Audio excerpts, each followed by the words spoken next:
good morning, afternoon, or evening, and welcome to the Bloody Disgusting Network. The following show is just horrifying. Beware.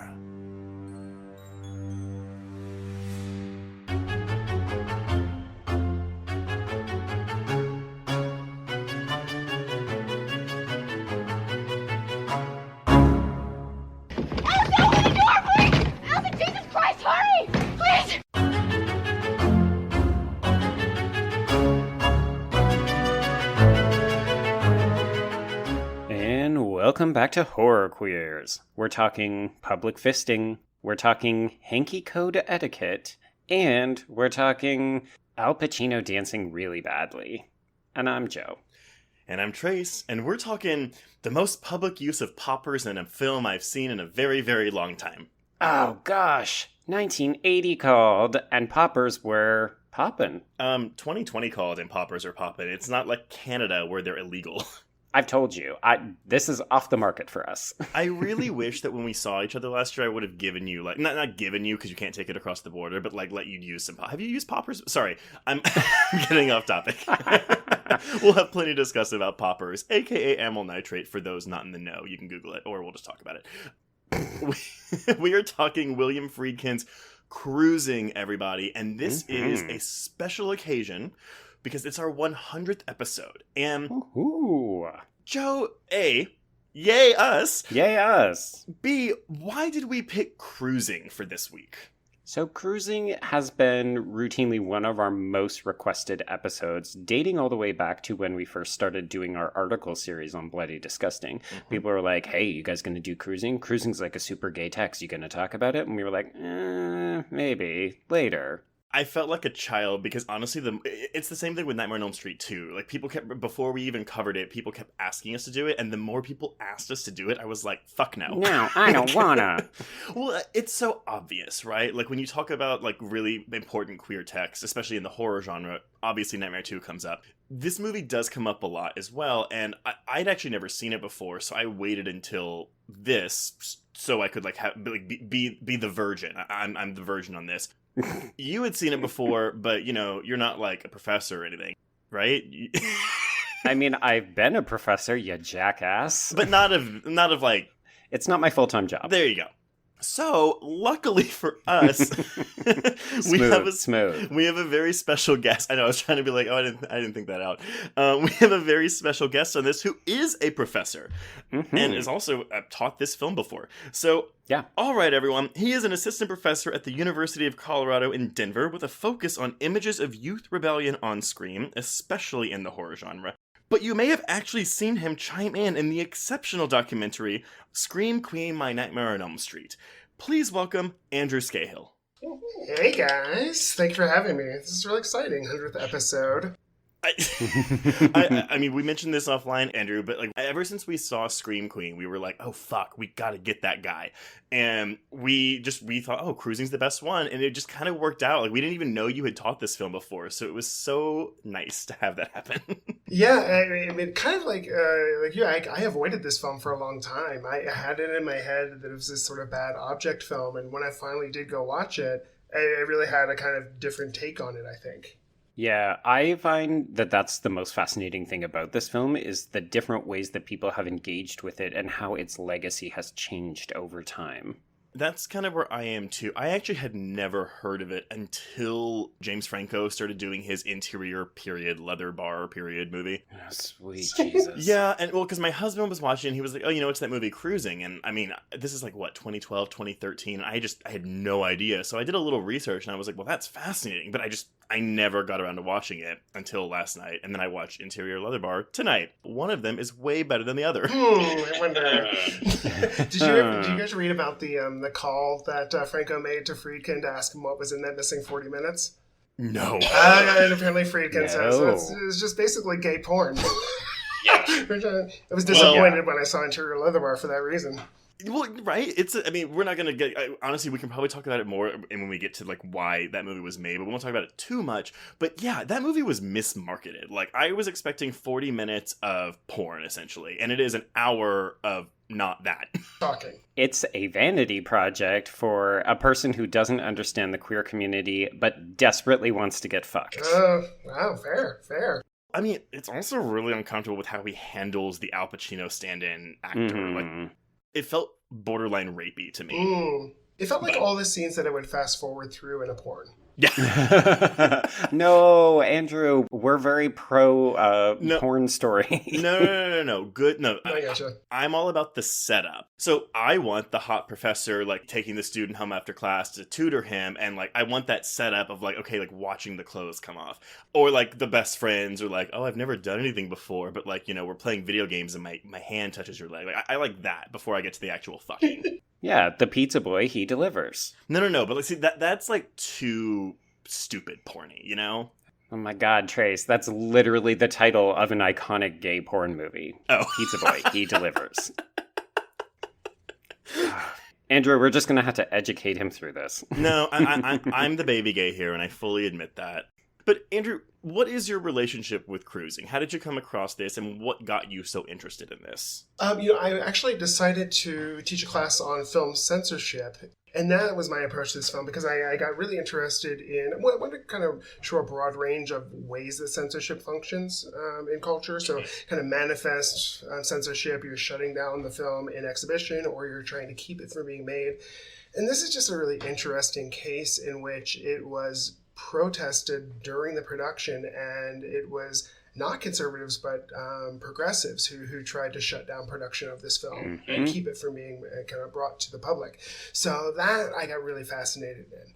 Yeah, I love the idea of progressive censorship because they seem like they should be opposing. And yet, when you look at the context of this particular film, at the moment that it's getting made, I can 100% understand why these activists were like, yeah, we're going to disrupt this fucking film set because this straight dude is not making this homophobic film. Sure. Or, you know, it's another gay killer film. And we saw this again with, like, Basic Instinct, right? Oh, yeah. 92. But, you know, what's really interesting to me about these censorship campaigns is that censorship often makes really strange bedfellows. And so they talk about how during the Basic Instinct protests, on the same side of the picket line would be religious right protesters and gays and lesbians, right? Yeah, so I weird. find that fascinating. I mean, I think this is where I'm going to kind of fall out of the loop here because, yeah, watching this last night, I was like, because I got the Arrow Blue, and there isn't a ton of extra features. There's one featurette on the making of it and one featurette on, like, how Friedkin responded to the criticism of it. And honestly, hearing him talk about it, I was like, you know, I didn't walk away from this film feeling like it was overtly homophobic. Now, of course, in the research that I did, and I was like, oh, that does make sense. I don't think there was any ill intent here, but again, as Joe, you and I have discussed multiple times, intent and impact are two very different things. Absolutely. Yeah. And I'm sure we'll get into that more as we go through, like, what this film entails. I'm kind of nervous. It's kind of like going in like a Scream for us, Joe, where I'm like, this is a really big film. It is. I don't think we're going to be able to get everything out in like an hour and a half, but we're going to do our darndest. We'll do pajama party style. Just talk all night. Just gab. There we go. Gab. Welcome back to Hour 5. We are halfway through the film. Well, okay, so maybe I can go ahead and just go in with kind of how this film came to be, and then we can kind of go from there. Does that sound good? Go ahead. Perfect. Okay.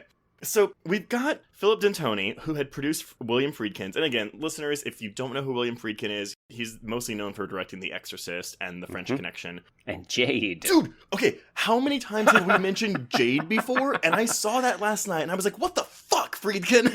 Is this Jade with the guy from CSI Miami? Yes! Yeah, Caruso and Linda Fiorentino. And Joe Esterhaus wrote it, a.k.a. the writer of Basic Instinct and Showgirls. Yeah. God, double trouble. Huh. It's insane. And not a good movie. I don't recommend. Oh, I've heard it's terrible. It ended like the erotic thriller genre, basically. I don't More think or less, any yes. movie could convince me that guy is sexy is part of the Oh, problem. No. Just sad David Caruso. Yeah. So basically, though, Dantoni had produced The French Connection for Friedkin in 1971. He approached Friedkin with the idea of directing a film based on New York Times reporter Gerald Walker's 1970 novel Cruising, about a serial killer targeting New York City's gay community. I find this interesting because I haven't seen it, or the play, or the new Ryan Murphy adaptation, but in 1970, Friedkin directed The Boys in the Band. So he'd just done, like, a major piece of queer cinema. But he wasn't interested in doing Cruising because I guess by the time the novel came to him, it was I guess too far along.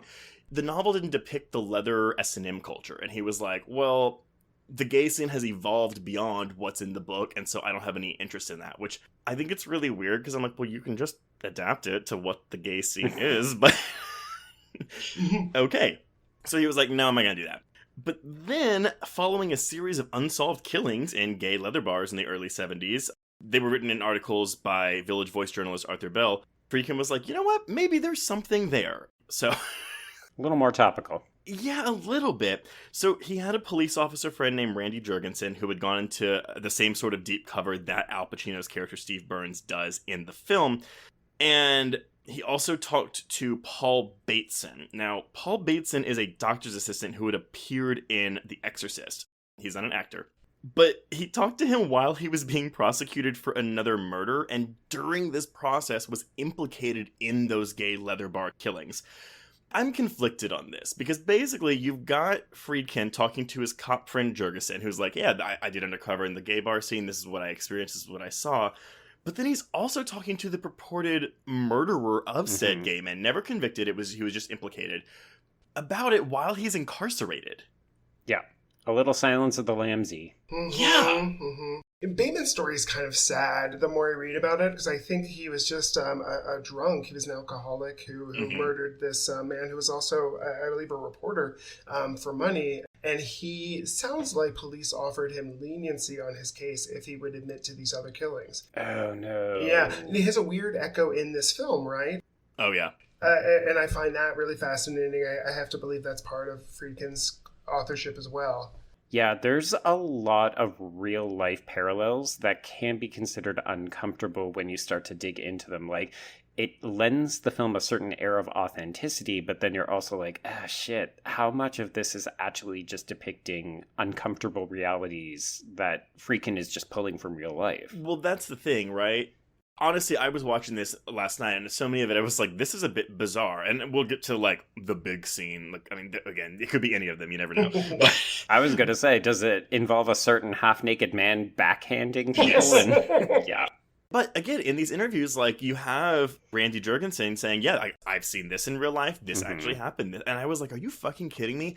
And so you get the feel that Friedkin was going for almost a documentary, like, you're just observing, an observing approach. Yeah. It's ethnographic is how I often describe this film. But it's like he takes all these things, and it's just that he doesn't take a stance on anything. He's like, okay, all these things happen, let's just put them in this movie. So let's just put all these weird puzzle pieces together, even though we're not really going to devote enough time to explore a lot of the individual things, which I think is where people got offended by it. Sure.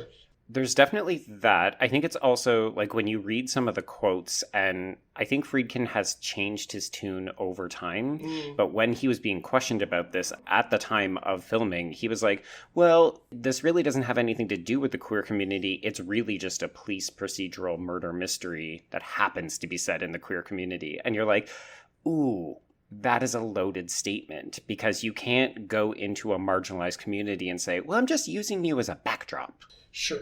I do have a direct quote from him that's more contemporary, but I'll wait until we get kind of into the reception of it. Okay. So the film was intended to depict, gay cruising as it existed at a bar called Mine Shaft in New York. That bar is not named in the film because they wouldn't allow him to film there, but he basically just, like, wanted to just film this lifestyle, which is weird, right? It's like half documentary, half narrative. When I was trying to think about the genre, because I've seen so many people that were like, oh, it's a horror film, I was like, it's kind of a slasher mixed with a giallo, which of course is a subset of slasher, mixed with film noir. Yeah. And it's such a weird mix, but I found it oddly hypnotic to watch. Oh, yeah. There's a power to this film that I think is undeniable. So, the community protested against the production of the films. Protests started at the urging of Arthur Bell, who wrote about the murders. Mm-hmm. They were urged to disrupt filming. They asked gay-owned businesses to bar filmmakers from their premises. There were scenes where the protests were so loud, they spent an hour and a half ADRing like each scene of footage. People would get on rooftops and shine mirrors into the rooms where they were filming to fuck up the lighting of the film. Like, it was really, really, really intense. And that's why also a lot of the audio was largely overdubbed, because there was just too much noise. I think apart from Basic Instinct, this is the only other film that I've heard of such aggressive protesting, like to the extent where people actively tried to shut down the production. It was never a question of, well, let's give this film a chance. It was very much like, do not let this move forward. Yeah. And Basic Instinct protests used a lot of the same kind of Gestapo tactics. My favorite story about Basic Instinct is that when they're shooting street scenes, they would hold up signs that said, like, honk if you love the Giants. And so cars would just honk, like, all day going down that street. That's clever. I think that the weird thing, the thing though that this movie has that Basic Instinct doesn't have, is that you have members of the queer community actively participating in these scenes. Mm-hmm. What do y'all make of that? Gosh, you know what I mean? When you hear that there's a film being shot that wants to incorporate your community and you're starved for representations of yourself, Mm-hmm. you don't see the totality of the product. Right. And so I don't think many people kind of like understood exactly what this story was going to be covering. I love how diplomatic you are, Andrew. I was like, oh, that is such a sensitive, well thought out answer. Me, I'm like, oh, it's just a bunch of gays who want to be on camera in like their leather gear. Also that, yeah. Well, Me and Randy are going to be down there fisting at 8 o'clock. You guys want to come? Why are they always Southern when I do this? I actually find the leather community quite fascinating. I've never I've never participated in it, but I have gone through the introductory phases of purchasing a harness from. I mean, I haven't bought one yet, but I'm like, God, you make it sound like a class that you take online, Trace. No. I had a friend that was like, no, it's like you go through a fitting. It's like Devil Wears Prada in there. Wow. This is advanced stuff then. Well, the important thing to acknowledge is that one of the reasons the queer community who was protesting the film is that they were concerned about the depiction of gay lifestyles. Yeah. Because this is a specific subset. So in the film, they even make mention that this is a hardcore leather and S&M subgroup of the queer community. Mm-hmm. And the reality is that A, leather and S&M are not necessarily synonymous. Right. But also B, there's a bunch of vanilla as fuck queers who, you know, they might be saying, oh, we're fighting for equal rights. We're fighting for recognition as human beings. We're worried that normal, quote unquote, normal, average straight people, if they see men fisting each other in this movie, are going to think, well, there's confirmation of deviant lifestyles. But that's where it kind of gets murky for me, right? Because it's like, okay, well, so if you're going, I mean, again, I can't say for certainty because I have not participated in the leather or S&M communities. But watching it, I'm like, okay, well, it feels authentic. And so on that level, I appreciate it. But on another level, I'm like, yeah, obviously, people in 1980, like pre-AIDS crisis, going to see this movie, they're like, oh, that's what the gays are like. Yeah. And it's both. That's one of the things that makes cruising fascinating. Mm-hmm. I don't have a ton more on the production, only that, to kind of rewind back to our interior leather bar conversation, the MPA originally gave this film an X rating. Apparently it was about 2 hours and 20 minutes long. Woof. Yeah. Friedkin claims he took the film before the MPA board 50 times at a cost of $50,000 and deleted 40 minutes of footage from the original cut to secure an R rating. His story has kind of changed, though. Like, I know. It's like, freaking, you've got an answer for every time this comes up, and it's always just a little different, girl. well, it's either just sex, or apparently there's, like, plot twists and turns, which the film no longer takes. Mm-hmm. The identity of the killer becomes more clear. Pacino's, like, that whole thing becomes more clear. Mm-hmm. And that footage was apparently trashed by the distributor, United Artists, and I'm just like, well, like... Yeah. Oh, how convenient that we'll never be able to know. So yeah, basically this film comes out on February 15th, 1980, and it was released with a disclaimer that, again, Friedkin's story changes. He says sometimes that, oh, like a close friend of his said to put it in front of the film, but then it was like, oh no, the distributor said to put it in front of the film. Then it was, oh no, the MPA said to put it in front of the film. The disclaimer said, this film is not intended to be an indictment of the homosexual world. It is set in one small segment of the world, which is not meant to be representative of the whole. Now, that wasn't on my Blu-ray, so I think it was only in the theatrical, release of the film. It got removed when they released the deluxe edition, and then when that went out of print and then Arrow released theirs, they kept it off. Got it. Well, gay film historian Vito Russo disputes that, saying that the disclaimer itself is an admission of guilt. I mean, it does reek of, hey, we're on the defense because we know this is going to be potentially problematic, but also we made this movie, so here it is, disclaimer. Yeah. Absolutely. The film at the time, so it got an obscenely negative reception. I actually have a full list of criticisms that I could pull, but I figure those will just come in as we talk about the film. They'll come up organically, right? It has, I mean, as y'all have both said, it has kind of received... I don't even want to say it's a reappraisal, because I know there are still people that find this movie incredibly offensive. Yeah. And I'll kind of end here, and then we can kind of move into the film itself, or whatever you want to talk about. Friedkin's quote now, or at least more contemporary, is, "Cruising came out around a time that gay liberation had made enormous strides among the general public. It also came out around the time that AIDS was given a name. I simply used the background of the S&M world to do a murder mystery. It was based on a real case." And that's basically what you had said earlier, Joe. Mm-hmm. But the timing of it was difficult because of what had been happening to gay people. Of course, it was not really set in a gay world, it was the S&M world. But many critics who wrote for gay publications or the underground press felt that the film was not the best foot forward as far as gay liberation was concerned, and they were right. Now it's reevaluated as a film. It could be found wanting as a film, but it no longer has to undergo the stigma of being an anti-gay screed, which it never was. Yeah. I think that's actually a very politically sensitive and also astute statement. I think it does speak to what you mentioned, Trace, which is that I don't think the film was made with a sense of malice. I don't think Friedkin wrote it or directed it with the intention of saying, bad gays, they kill other gays.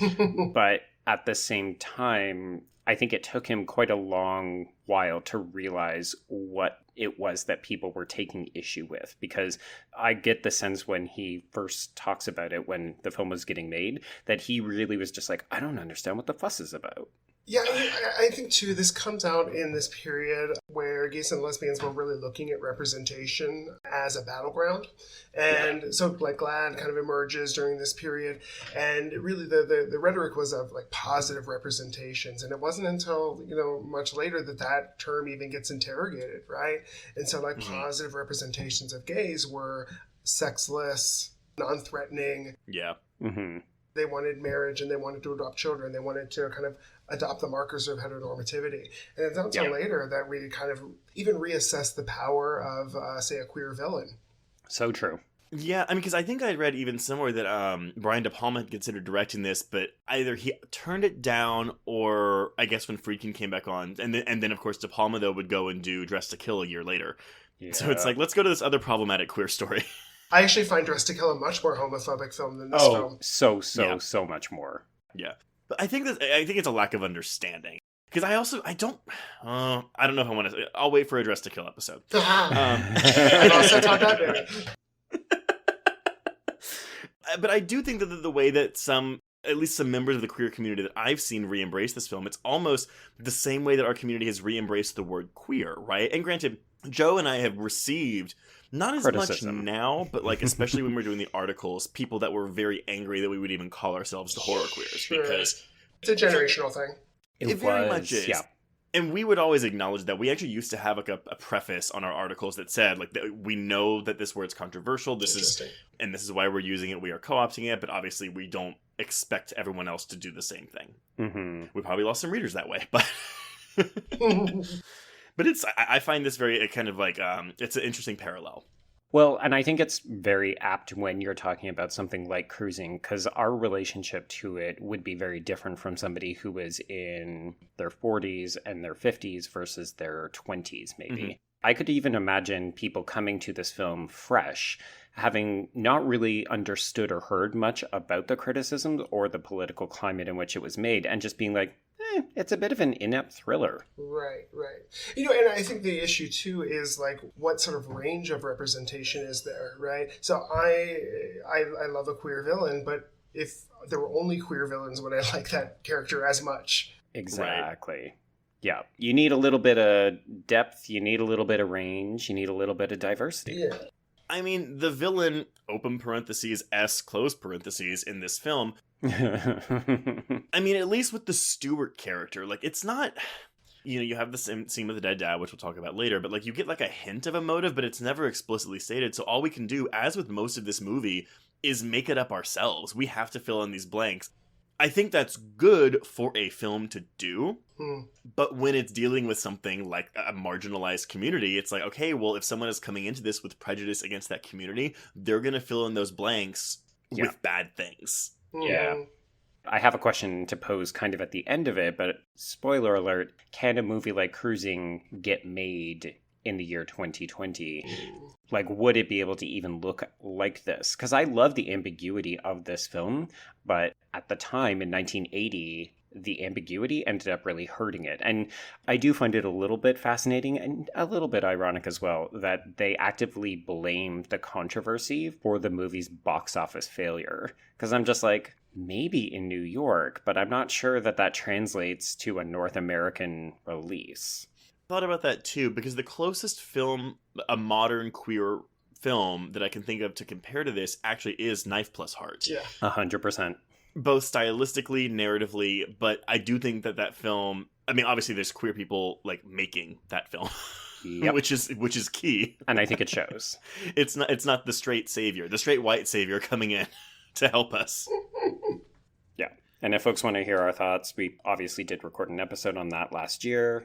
I almost feel like at some point I want to go back and talk about that movie again, though, just because my relationship with it has deepened in the time since we saw it. I think that's fair.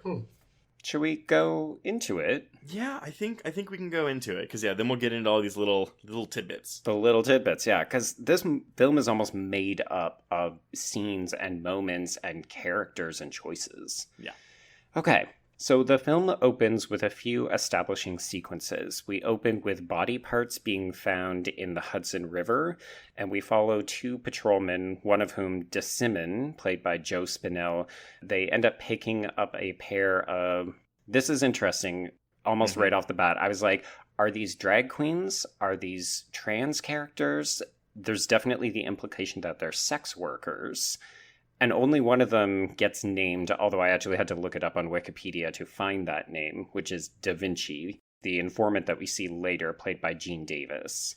And right off the bat, these characters, if we're going to refer to them as drag queen, I guess we can say she. It's interesting, though. So in my notes, I refer to them as drag queens. I saw articles written post-2010 that were referring to them as transvestites. Oh, no. Yeah, exactly. Just and I was like... An asterisk on that, folks. We don't use that No, term yeah, we anymore. don't use that word. We should say that part of their trouble is kind of how they're costumed, right? That they're dressed in leather gear that looks really similar to the men walking around in that environment. And they do have makeup on, but it's not designed to be an illusion, I'm going to say, right? Right. And so, I had, recording my notes, I think I said transgender, but, I think that is up for debate. Yeah. No, you're right, because there's a certain, like, oh god, not hyperbolicness to drag queens, but like eccentricity to drag queens, especially with the makeup and the performance. Right. And you're right, yeah, they seem more au naturel in their femininity. Mm-hmm. And even the scene later when we see Da Vinci in the police precinct, she is still dressed this way. So this is not a costume that she's wearing out for a night. It's not what she wears, quote unquote, on the job when she's looking to pick up Johns. I don't know. I totally found the character of Da Vinci fascinating. I really wish we could have gotten more or even just some insight into this relationship, because they are a bit of a figurehead just as a stand-in for a relationship with the queer community and the police. Well, and they're both also immediately raped. Yes. So, sorry, trigger warning for anyone who hasn't seen this film. Yeah, there was a sexual assault. And we've talked about, like, my, not prejudice, but, like, it was weird. Like, when I saw this, I wasn't thinking of it as rape, and then I read an article and I was like, oh, fuck, that is rape, because I'm not going to say I have been in similar situations where I was forced to perform fellatio on someone, but in situations where I felt like I had to, maybe out of, like, I don't know, like, I didn't want to say no to, like, make it hurt this person's feelings, so I did it anyway, which is not the same as what happens here, but it was like, I don't know. It was a weird thing where I was like, "Fuck that!" I've got to like retrain my brain to like, "Oh yeah, this is it is rape." It kind of like bothered me that I didn't see that as I was watching it. Yeah, and this is cops coercing these women into sexual acts. So absolutely, I think this is a film about those types of power dynamics. And and what's interesting to me is making the women that they pick up more androgynous. It was interesting to me because it made the sex they had more queer. Okay, can you unpack that a little bit for us? Because they're not picking up prostitutes that look like women. It's quite obvious that they were men, you know? Right. And so I found that really fascinating in terms of just the slipperiness of identity in the sexual identity of this film from the very start, right? That in some ways power trumps genitalia. Yeah. You're right. I did think it's fascinating that there are these two presumably straight male cops that are going out and looking. I mean, yeah, I guess it's the power exchange, because it's not even that they're looking for women or people with vaginas. They get off on the power of like forcing this woman to blow them, and it's so complex, and the film doesn't really devote a lot of time to unpacking it because there's killing to be done. But it's just a really bizarre thing. These straight, again, presumably straight men, to sexually assault queer people. It's so. Ugh. But I do think it's really significant that this is more or less the second scene that we see in this film. So the film opens with these body parts being found, and we kind of get a sense, okay, this is not the first time this has happened. We've got other parts that we can't identify. And then we meet these two, and these are not our main characters. These are barely even secondary characters. But it immediately establishes a fraught, abusive relationship between the queer community and the police, as well as the fact that there is these gender, sex, power dynamics at play. If you think of this film as an ambiguous presentation wherein the Al Pacino character could be a closeted murderer who is also a member of the police who goes undercover within the queer community, this is immediately teasing you to the idea that the killer could be coming from within the police department, because that relationship already exists. They're cruising for victims, quite literally. Yes. As a serial killer would, right? And so they're not patrolling the area, they're specifically looking for vulnerable targets. Yeah. And if it can't be your bitch ex-wife who's just run off and left you, then why not these women that you see who are literally just walking by? Yeah. There's something really interesting about this opening, too. These two cops in the squad car felt very reminiscent of Taxi Driver, right? Yeah. When they're talking about, like, look at all the filth, it's going to explode one day, which is really similar to Travis Bickle's line. No, because they had that line where he goes, "You used to be able to play stickball on these streets. Christ, what's happening?" And it's like, oh, because now it's been co-opted by the queer community. I also think it's important to mention, like, this is the same year that Maniac Cop comes out. There's a hotbed issue with police intimidation and abuse of power. Well, and how prescient, right? Considering the time we're living in now. This is why we're covering this film now. Right. We planned it all along. But I think, at least in the part of the cop, there's a sense of, like, this was once territory that straight people owned, and now they don't. And it's become this kind of urban jungle. Let's take it back. And I think, and y'all may disagree, because I'm sure as we get towards the third act, we might disagree on this, but I actually think the film, if it does take any stance on anything, it actually does take an anti-police stance. Oh, I agree. I think so, yeah. Okay, so let's cut to interior leather bar as we are introduced to first victim, Lauren Lucas, played by Arnaldo Santana. And he picks up a dulcet-toned stranger who is voiced by James Sartorius. Okay.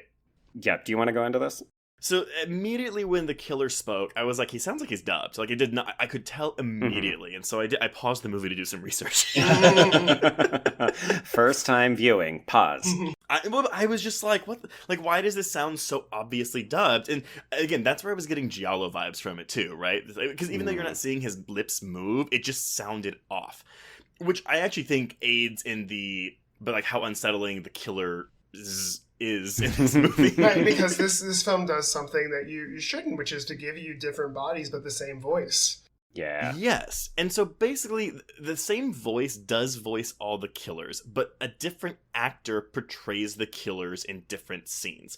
So The victim in this scene is played by Arnaldo Santana, and the killer is Larry Atlas. However, in the second killing in the park, Larry Atlas, the killer in the first murder, is the victim, and he is being killed by actor Richard Cox.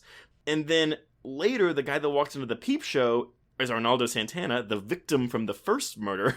Yeah. And he is still killed by Richard Cox, who's the killer in the park. So it's intentional on Friedkin's part to make it confusing. And also, all these actors look alike.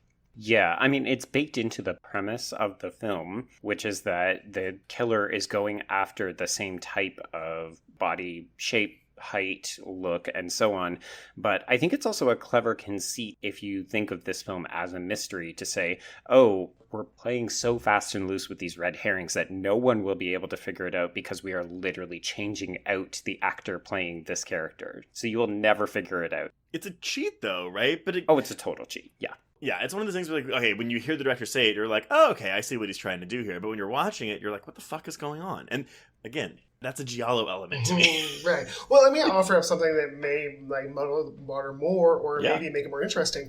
As I was watching it this time around, I was thinking of it almost as a vampire film without vampires. Oh. These people kind of get murdered, and we see them again, almost as if they're raising from the dead, and we get this sort of contagion effect to these killers. Oh, how Right. also timely. Yeah, right. So there's this scene late in where Al Pacino like goes to Nancy's apartment, and he has to ask to come in. I was like, that's really interesting. Oh. Right. That's also where you can get a negative reading of it, too, because it's like, oh, you're spreading the gay, which is, of course, what people like to think, because the gay agenda, except it's a disease in this one. And I think this was a moment in which like vampirism became an operational metaphor for queerness, right? Mhm. And like Fright Night and Lost Boys, you know what I mean? Well, Yeah. and I think, imagine had this come out 2 years later, you know? During the AIDS crisis, yeah. Yes, exactly. Mhm. And like, I mean, like, your argument is totally sound. I 100% agree with you, because I do think that there is definitely something about, oh, these straight men are catching the gay and then turning into psychotic killers, which is a little problematic. My son moved to the city and now he's gay, right? Mm-hmm. Mm-hmm. But then if you actually had that, because this is a year, it comes out about a year and a half before the first like reports of, I'm sorry, the actual New York Times article headline was Rare Cancer Seen in 41 Homosexuals. That was July of 81. Mm-hmm. Wow.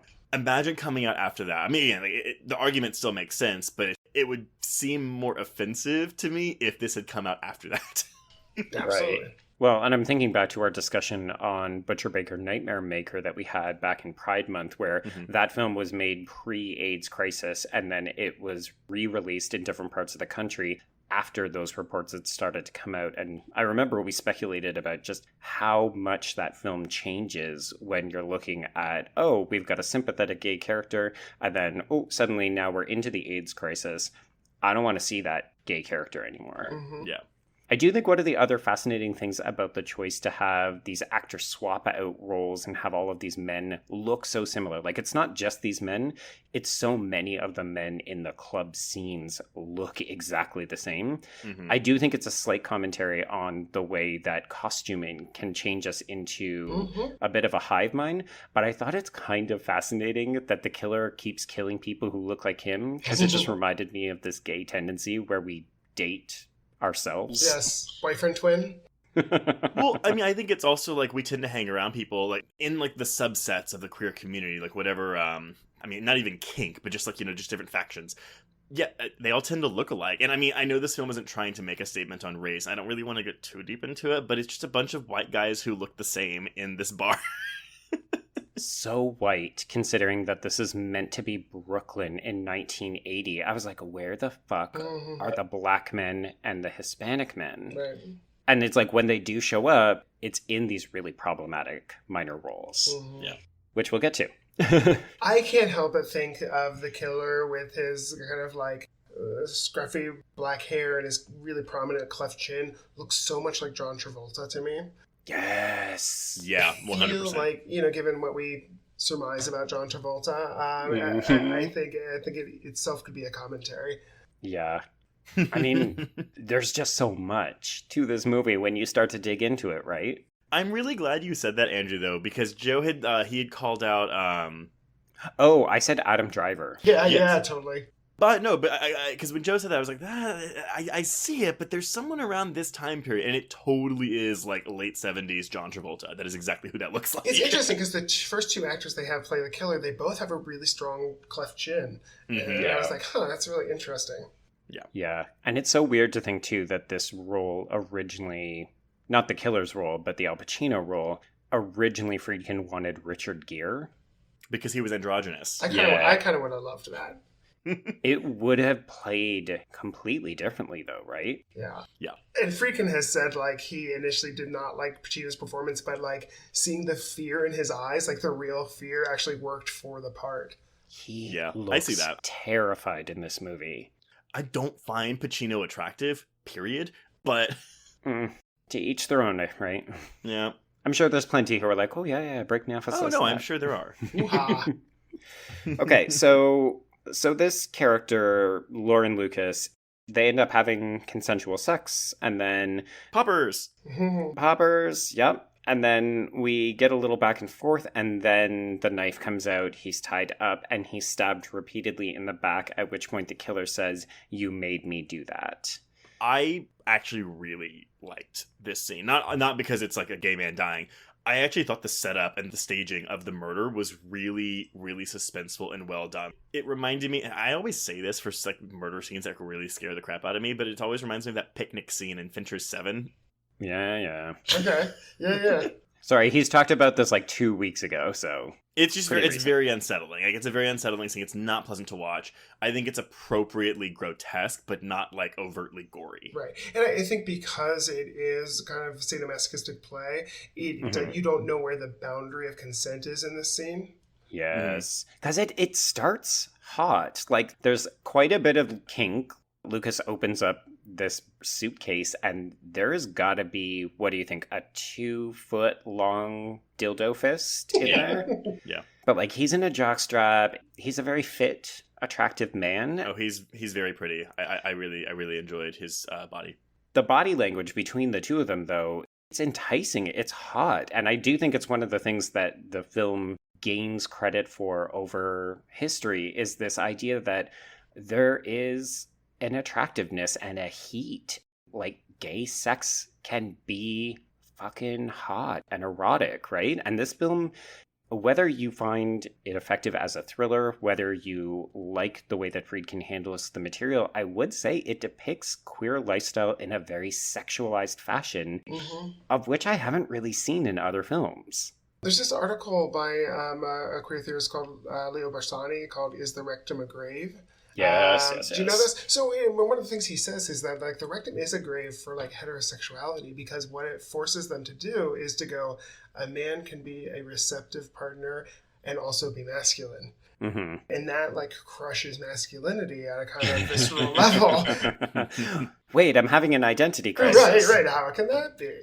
And I think this film does something really interesting with that. And Friedkin, for me, evidences like a kind of a good understanding of like the possibility of sexuality beyond just passive and active, you know? Well, and I think that's too the thing, because one of the common complaints of the film was that, you know, the queer sexuality, it's just there to shock. Like, that's why you have the fisting scene in here. Right. And this scene, up until the murder, is like the antithesis of that. The only thing is, though, we don't get an actual sex scene. Now, granted, no, I don't know if I want one knowing what happens to the victim. Right. But it did, yeah, like y'all said, like, this felt very sensual and very hot, and it didn't seem like it was there to shock. Even in those scenes where you do have, like, sex in the bars, it's actually not filmed like a horror film. You know what I mean? No. And especially the scene right before this, I kind of took note. You have this, like, slow lateral slide across the bar, and it's very well lit. Better lit than most gay bars I've ever seen, you know? And there's funk music playing, so you don't have, like, sonic cues of horror. So I find that really kind of, like, an interesting choice in his, like, ethnographic gaze. Yeah, gaze is the right term because, of course, you know, the title is very much prominently displayed here. But I like the emphasis on the visual components of cruising, right? Like, there's so much eye fucking in this movie. And really, that is an inherent part of the queer lifestyle, particularly at certain times in our history, where you needed to be able to spot a potential partner without any kind of dialogue. It had to be done with your eyes. It had to be done with a curl of the lip. It had to be in your body language. Yeah. You know, and I've had experiences like on the subway or something where a guy's staring me down and I go, I don't know if he wants to beat me up or fuck me. Oh my God. Oh, yeah. And so the looks, I think, and I think this film hits on that really well, how that look of aggression can be either sexual or violent or both. Mm-hmm. I mean, yeah, when it's known by this whole community that there is a murderer on the loose cruising for gay men. And they're all still out there. And they're all still out there. But it's like, I mean, I can't even imagine like how terrifying that would be. And again, like it's 1980. There's no smartphones. There's no easy access to help. They're in an area where the cops don't give a shit about them. Right. Yeah. I'm not saying it's easier now. Like, this can still very much happen. But that's an aspect of queer life that people that aren't queer don't fully grasp all the time. Yeah, I would say women maybe do have an understanding of that, where it's like their bodies are just constantly being surveyed and objectified, and like they're not safe in different situations, but it is unique. Yeah, and there's the particularity of the closet, right? So if you are sexually assaulted, there may be a whole constellation of anxieties that come with disclosing that event, right? Right. Yeah. So I'm curious. So after this murder, we cut to the morgue. You know, we're introduced to this Dr. Rifkin character played by Barton Heyman. And this is where we learn that there's a physical aberration or malfunction in this killer because his semen doesn't contain sperm. Right.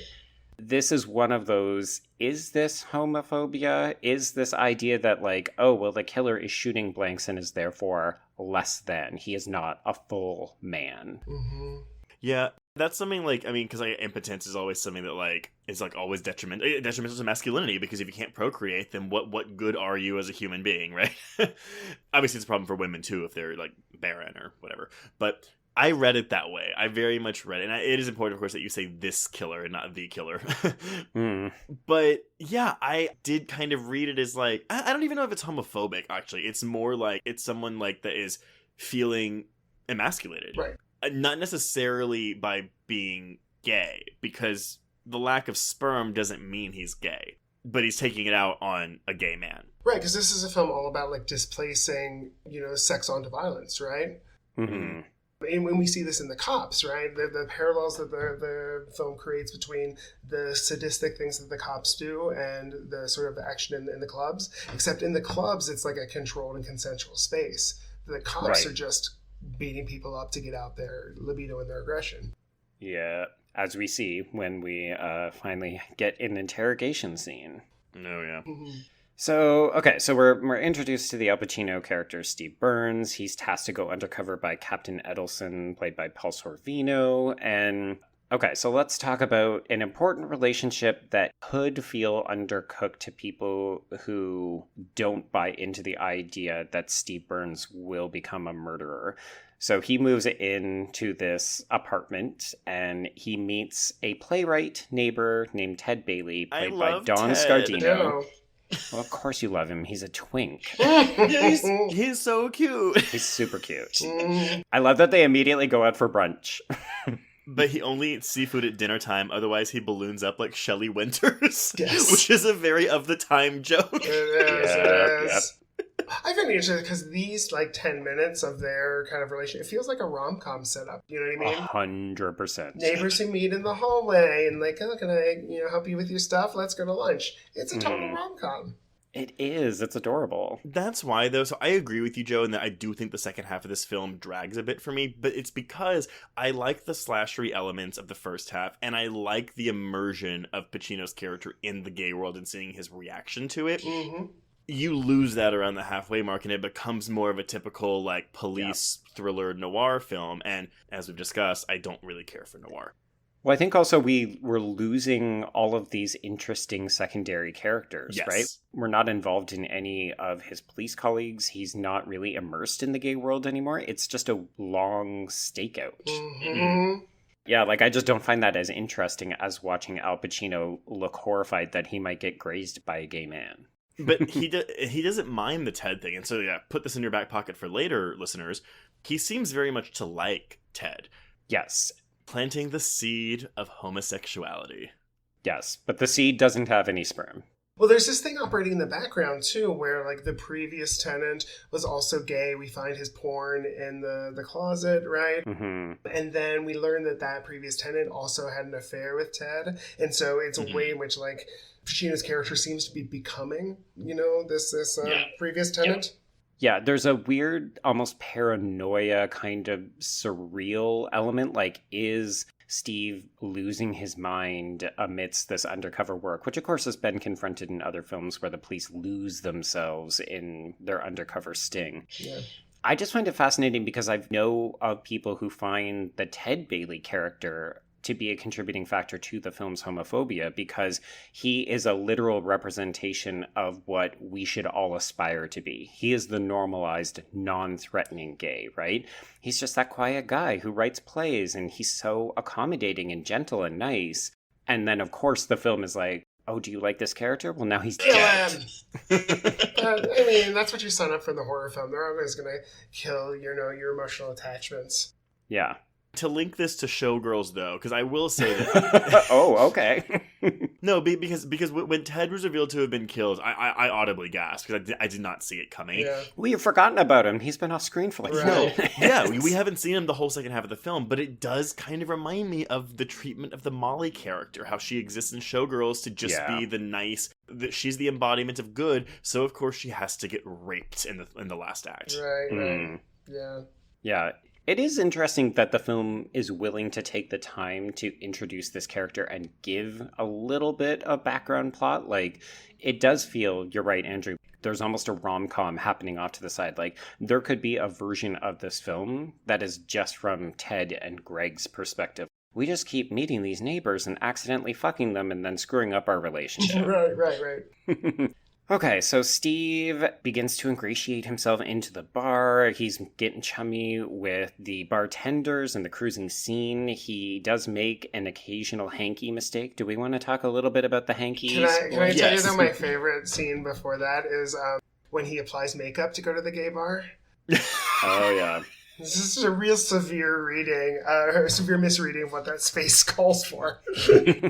But yeah, right. It's because it's that straight man's idea that like gay men are just they want to be women secretly, Right. Oh, interesting. So I didn't read it as that. I totally read it as, oh, I'm going into a sporting arena. I've got to put on my war paint. Like war paint. Interesting. I think that's really cool. I think this film is kind of like a Heart of Darkness plot. Oh, yeah. Where he's Kurt's kind of going into the wild. But that's really interesting. I hadn't thought of it as war paint. But I do love the moments where he has to like sort of acknowledge that he's not hot enough to get hit on. And he goes back to his apartment and starts working out. Yeah. Oh, I better start packing on the muscle if I want to fit in with this crowd. No, but that's something that's so prevalent in the gay community too. And as someone who has gained some poundage during COVID, I had a discussion about gay cruises with someone recently because I've never been on a gay cruise, but I've always been curious. Different kind of cruise. Yeah, oh yeah. I mean, but I'm slim. Like, I'm not a large person, but I'm not toned, muscular, like whatever. And I was like, I just don't think I have the body to go on that. And they're like, no. That's the marketing that shows you that. I mean, obviously those types do exist on gay cruises. They are there. But It's very much a wide array of body types. So like even like the same thing for going to Fire Island. I'm like, I just don't think I have the body type to go there. But I've been told it's fine. But also, like, we've all met that homophobic straight guy who's like, I don't want to go to a gay bar because I don't want to get hit on. And you're like, no one's going to hit on you. You're fine. Like, don't worry. For sure. And that is a prevalent idea, right? Where you can see it in the Pacino character. I mean, I don't love Al Pacino, but I think that he plays that innocence, but also that anxiety and almost that undercurrent of desire where he knows that he needs to do certain things to fit into this world, but also you have to believe for the purpose of the film that he kind of wants it, right? Absolutely. And whether that's a straight man who craves attention and validation or a secretly closeted man who is suddenly realizing, I want this attention because maybe I'm interested. Well, because it's kind of like, too, he's already in a relationship with non-character Nancy, played by Karen Allen. Oh, Karen Allen. But the gays are a very body-conscious group, and so he's like, oh, gotta start working out. Mm-hmm. It's real. I love that sequence for seeing his ego get bruised, right? Yes. For not being hit on by men, or not the hot ones. That's the other thing. Like, men do like approach and leer at him, but they're unattractive, right? And I find that really fascinating. I think we've met that guy too, who's like, he wants the attention from the gays, but he doesn't want anything more, right? Right. But I think Pacino has to develop this sort of like veiled consciousness, where it's like, I understand myself as who I am, but I also understand how I read to other people. And to like understand both of those things simultaneously. Yeah. He probably deserves a bit more credit for this performance. I think part of it is that those interesting facets get lost as the film goes on. Sure. Yeah. I agree.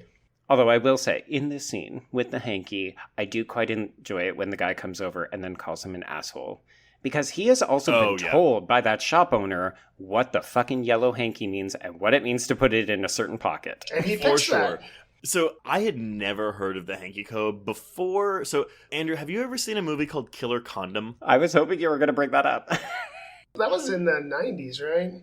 Yeah, so it's a German film from, I want to say, 1996. It's a film that was distributed by Troma, but I don't think they produced it. I think they picked it up.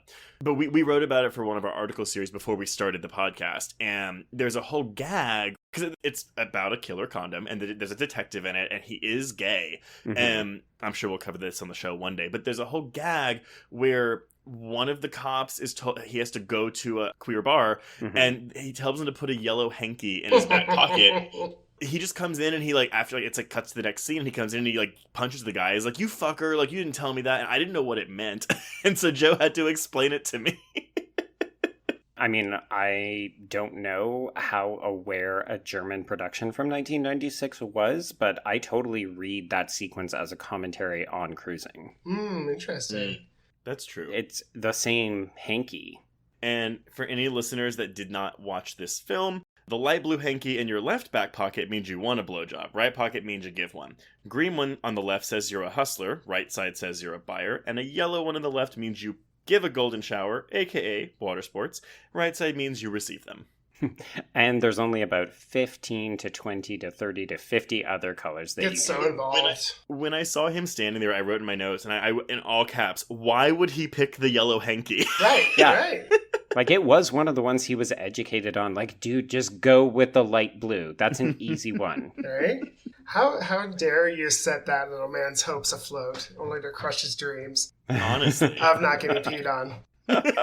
Indeed. No shame if that's your king. No, not at all. No, I'm critiquing Steve there, Al Pacino. Yeah, Steve's an asshole on this. He was a dum-dum.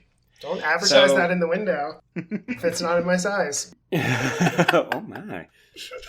So I do also love when Steve goes to precinct night and he is kicked out of the bar for not dressing to code. Yeah. Mm-hmm. You got the wrong attitude, right? That moment is a little uncomfortable because you can tell that Steve doesn't understand what he's done. And there's almost a reverse threatening aura, right? Where you can see he thinks he might actually get beaten up by these men. Yeah. Mm-hmm. And I love it too that he is a cop, but he's not costumed as a cop that night. Mm-hmm. You know what I mean? Mm-hmm. And so he doesn't fit in. I love that kind of weird inversion. It's real good. But this is also the moment that we're introduced to Skip Lee, who is played by Jay Avacone, and he ends up becoming the prime suspect in Steve's eyes. This is also the moment where we start to see more of Steve's confusion, because when he's propositioned by Skip, he immediately rushes home so that he can fuck his girlfriend. Yep. And his sex gets more and more aggressive. Aggressive. There you go. It gets more aggressive as the film goes on. Well, so we have one sex scene before this, and one thing I wanted to point out is that whenever we have Nancy, we have a very mannered classical music playing. Yes. Yeah. So in his first, it's not even them having sex, it's post-coital where he's laying with Nancy, and there's classical music. It feels very unerotic. And I feel like the film kind of sets that dialectic up between the classical music of kind of heteronormativity and the raw punk of this queer underground. These sex scenes with Nancy even as they become increasingly more aggressive, they're framed in a very different sense than the queer sex scenes, which are far more highly eroticized. So then when you add in that score, this is night and day difference. It's a different film. And I did want to point out, too, so I mean, as I mentioned before, the film had changed a lot of aspects from the book, but Steve himself was actually a major changing point. In the book, he had a whole backstory about how he had harassed gays at an off-base bar when he was in the army. He was a racist, and he was seemingly asexual, and he did not have a girlfriend. Yeah, the girlfriend was a product of the film, which 100% feels like, oh, we're trying to go for a mass market audience. He'll be more relatable if he's got a girlfriend. Although, I mean, I think that the film distinctly makes their union unerotic. Yeah, like they're not a good fit. Yeah, but I feel like that's purposeful, you know what I mean? Mm-hmm. What's that John Waters quote where it's like the life of a heterosexual is so insanely boring, and it's like embodied by these scenes? That's exactly it. I feel like it's meant to feel inauthentic and kind of dead. Yeah, it's important that we don't really get to see the vibrancy of her giant house porny apartment until the very end when you're like, oh, there's the life. All of these potted plants by the window, which we've not really gotten to see. Like, there's no life in it. It's open and airy, but it feels stilted and dead. Yeah. It's interesting that in that more aggressive scene with Nancy, it's interesting that he's still wearing his leather cuff. Yeah. And then the scene right after that, Ted talks about how the previous tenant used to go off and have sex to blow off steam. You know what I mean? And so it's like this, he becoming this sort of absent character. It's like the Rebecca of cruising. Yes. I would love a remake, like, set in this world of Rebecca. Honestly, it would have been preferable to whatever the fuck milquetoast thing Ben Wheatley just delivered us. I didn't even want to watch it. It looked awful. It's so boring. But I would love a Rebecca where it's like a kept boy, right? Oh my god. Well, no, yeah, right? Like this, whatever this apartment building in New York is like the Manderley of this story. Totally. We are doing this. Oh my god. He's John Travolta's like pilot, right, or whatever. Oh, I love this. Okay, we figured it out. So that is what cruising in 2020 would look like. Well, I mean, I'm not going to harp on it too much, but yeah, they remove any queer aspects from Mrs. Danvers and Rebecca. So what the solution is, we just make the whole thing queer. Yeah. Gross. Flip it. It's Manderley. Oh my god! Wait, except now we're shooting it for men.com. That's also okay. They sometimes do legitimate film that happens to have explicit sex in it. Do it. This is true. Stay tuned for porno queers. I dreamed that night of Mantelay. Yeah.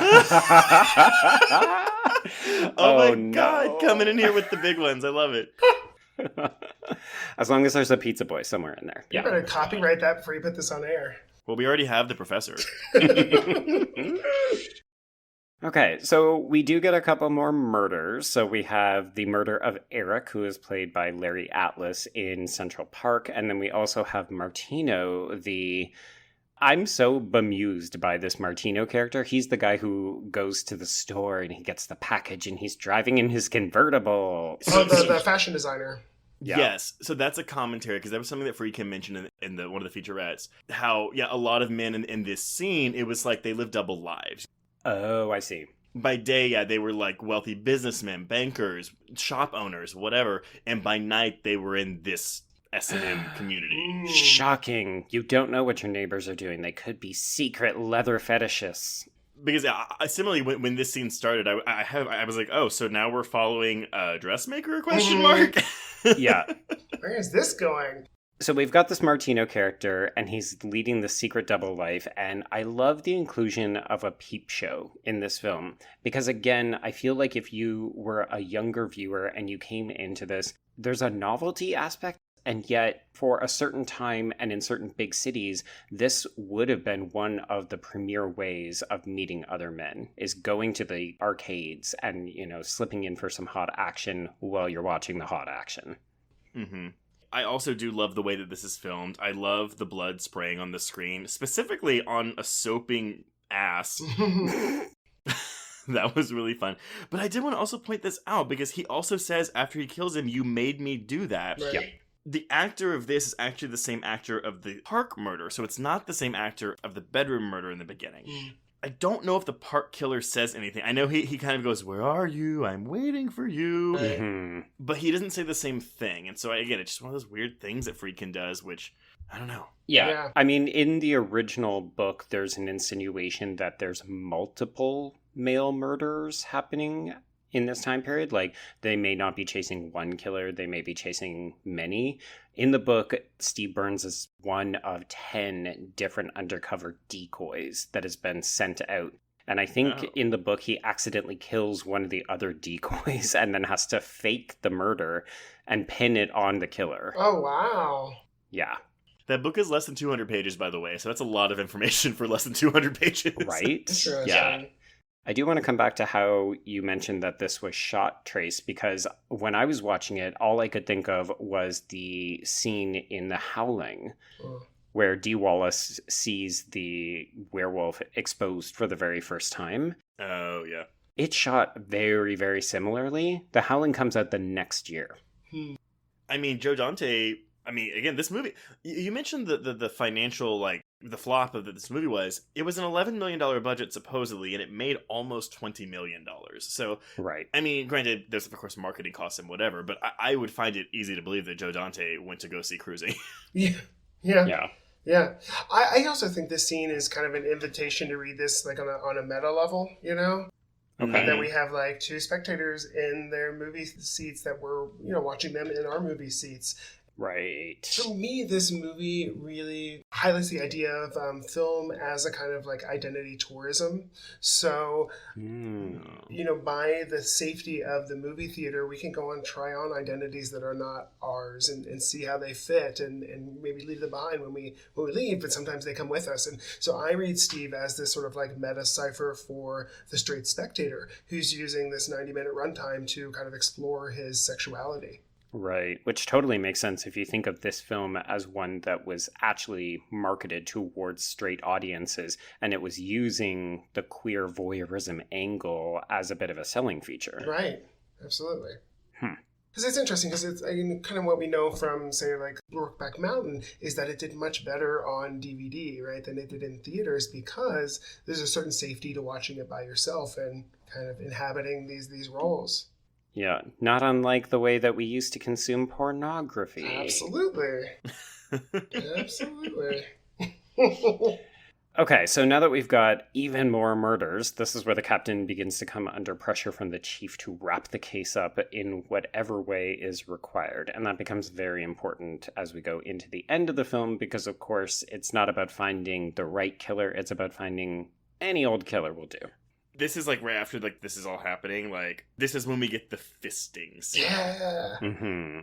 So you want to talk about fisting, is what you're saying? Well, okay. First, I mean, I've seen fisting porn before. I have come across fisting porn and looked at it before. But like this was in a major motion picture that was released in theaters in 1980, not in limited release. It went to theaters like widely. Yep. And we have a scene of a guy lubing up his arm and fisting someone. I mean, of course, it's not pornography. Like, we don't actually see, like, fist enter anus. But it's very clear, even for a straight spectator, what's happening. Yes. You can't confuse what's happening. Yeah. I'm very impressed. It's ballsy, right? It is. I mean, it could be even considered balls deep. I mean, I think it's elbow deep. Right, Ooh. yes.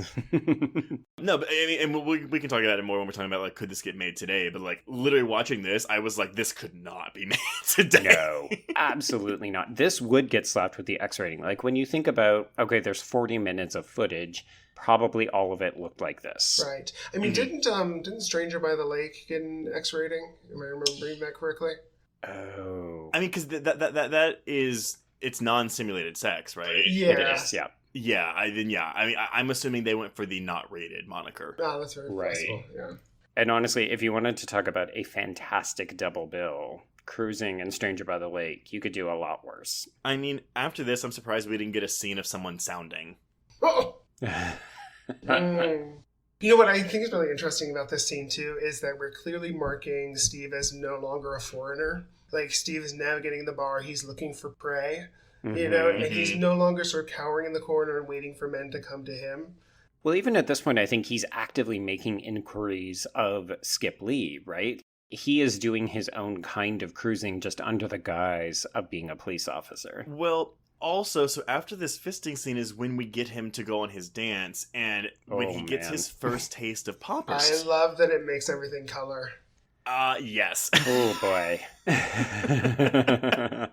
I love that the inhalation of poppers is what makes him, like, loose enough, to go dancing with someone. I mean, it's not good dancing, it's really shit dancing. It's terrible dancing. It is where he kind of, like, his inhibitions are let go, which, I mean, again, is kind of the point of poppers. But I like that. It's like a literal and metaphorical level that poppers, like, are a plot point in this film. Right. But here's the thing. If you think about this movie, again, as being made for straight audiences, do they understand this reference?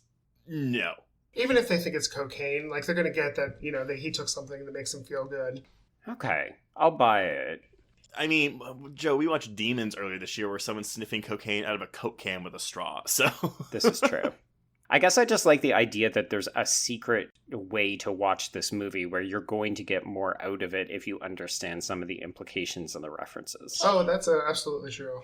I do like, though, that it doesn't, like, talk down to its audience by having to explain. I mean, we get the hanky tutorial, but we don't get a poppers tutorial. And listeners, we've discussed poppers before. You can go Google it. Don't Google sounding. Don't do that. At least not at work. Oh, wait. Yeah.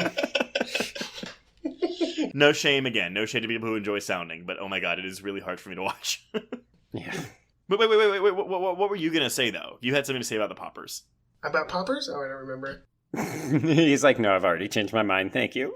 No, but there's something this film does which adds another level of ambiguity, which is that we're not quite clear how much he does with these men, right? Yes. Mm-hmm. It cuts away before we see kind of like what happens at that point. We know that he's still undercover, so he hasn't arrested them. And so there's this sort of background happening where, like, maybe he is having sex with men, right?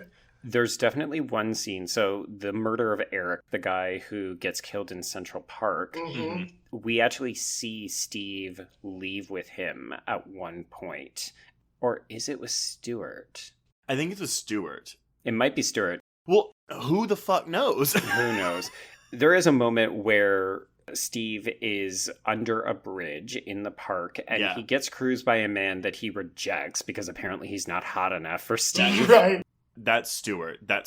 Okay, so then, so he leaves with Stewart, which is a very unusual scene because we recognize Stewart as the killer from a previous encounter. Mm-hmm. And we just see them wander off, and then Friedkin cuts. It just fades to black. And we know that Steve is okay. I know in the book this does happen, and it just happens to be on a night when Stewart doesn't have his knife on him. Okay, but do they have sex? Yes, the implication is that they do. Okay, interesting. But it's an implication. It's not even explicitly stated in the book. Because that's how I read the film as well. Yeah. But I feel like we have been trained to read queerness in the margins, 100%. And in the ellipsis, so... We have to. Yeah, absolutely. We crave it. We're like, where's the crumb? Where's the kernel? Is there an implication of a BJ in that corner? Let me go and find it. There's also something interesting, like, in the scene after this where he does Skip takes him back to the hotel room. Mm-hmm. Something goes wrong with the recording equipment and the police rush in. Oh, yes. The bumbling cops trying to get that damn wire machine working, I lost. I was like, is this a comedy? There's some Keystone Cop action going on there. But he's fully naked, tied up, and he seems almost annoyed that they're there, right? Yeah. Mm-hmm. I think the film almost presents it as, oh, he's annoyed because, like, you came too early. Mm-hmm. But no, I was very much like, wait a minute, like he was totally about to like get into it. Mm-hmm. Well, and it's interesting too that he is presumably a bottom or the more passive partner in this sexual encounter. I mean, part of it is that he's trying to lure Skip into being an aggressor, but there's also the implication that he would be the bottom in this encounter if it went further. Yes. Which is like, oh my god, but that's not masculine either. But you can hear on the wire that Skip doesn't want to do this. 100%. Yeah. I was uncomfortable listening to that. Yeah, it's so much coercion. Mm-hmm. Which again harkens back to that opening scene where the police put someone into a position where they can't say no. Yeah. Side note before we move on, because we're about to get to the interrogation, did y'all recognize Al Bundy himself as one of the cops in the restaurant steak scene? I was No. okay, yeah. Yes. This is Ed O'Neill's film debut, and he is one of the cops who orders a steak when they're going to see what Skip does. God. That scene is so funny to me. They're so worried about appearing naturalistic that they can barely order a steak without sounding stiff. Also, tax dollars at work, right? It's a per diem. You're on the job. It's also a very aggressive steak knife. Yeah. It really It is. looks like a hunting knife. How big are these steaks, gentlemen? Right. You have to kill the cow and then eat it. I think it's a New York steak knife. I think it's what they look like in New York. All right. Right. Right. New York Code of Conduct. Okay, so they have Skip where they want him, quote unquote. They thankfully do not break Steve's cover at this point, so they take them both in and they interrogate them. During this interrogation comes one of the most infamous scenes in this film, which is when a large black man in a jockstrap, who is played by Henry Judd Baker, arbitrarily walks into the room and backhands them. Gentlemen, what do we make of this? Well, I do want to say, and y'all can correct me if I'm wrong, but I think this is the only instance in the film that we get the F slur. I think. There may be another use. But we get cocksucker later. Yes. But that, you might be right there. Okay. I was surprised, because I was expecting a lot more of it in this film, to be honest. So Right. I was pleasantly surprised that it wasn't. But, sorry, okay. I don't know what to make of this scene, man. So this is supposedly a real scene that happened, like from real life. They would use police intimidation, but it was a large black man. And I think that this is very telling of racial politics from 1980, where it's like just the appearance of a large black man is enough to supposedly instill so much fear in Skip that he nearly confesses. Right. It's very uncomfortable through a contemporary lens. Mm-hmm. And I think all the more so because this film doesn't have an interest in addressing race in any other capacity. There's this, and then the scene actually where we mentioned that Steve goes off with Stuart. Before that happens, they're intimidated by a group of, I think the script says Puerto Rican thugs. Right, you hear Mariposa. Right. And that's it. All the other characters are white, so we only have uncomfortable racial interactions. Well, here's the thing, though. So, okay, this scene happened in real life. Okay. You could maybe argue, okay, well, in this scene, our point of view is from either Skip or Steve or both. So neither one of them know why this man is doing this. It's true, yeah. From a film perspective, from a pure narrative perspective, I do think that Friedkin owes the audience an explanation of it. Because we're not even really, like, the film isn't told from Steve's POV. We are all, like, is it omniscient? Like, we're omniscient narrators? Yeah. So I think it owes us an explanation for this as to why, like, even a conversation between cops, like, or like seeing this man get into his outfit, quote unquote. Right, put on his own costume. So you can say, yeah, this really happened, but you shouldn't have to tell us that for this scene to make sense. And it doesn't make sense. It doesn't make sense otherwise. No. Yeah. Well, there's something interesting happening in this scene, too, where they tell Skip, like, he needs to masturbate for them. Yes. Oh, yeah. For me, there's this parallel that it makes between, like, the acts in the leather bar and the acts in this space, right? Oh. Right, the consensual versus the coerced. Exactly. And so it's like, it's contrast by parallel, right? It's like saying, like, queers have created this space where they play with these sorts of BDSM, but you do it in real life.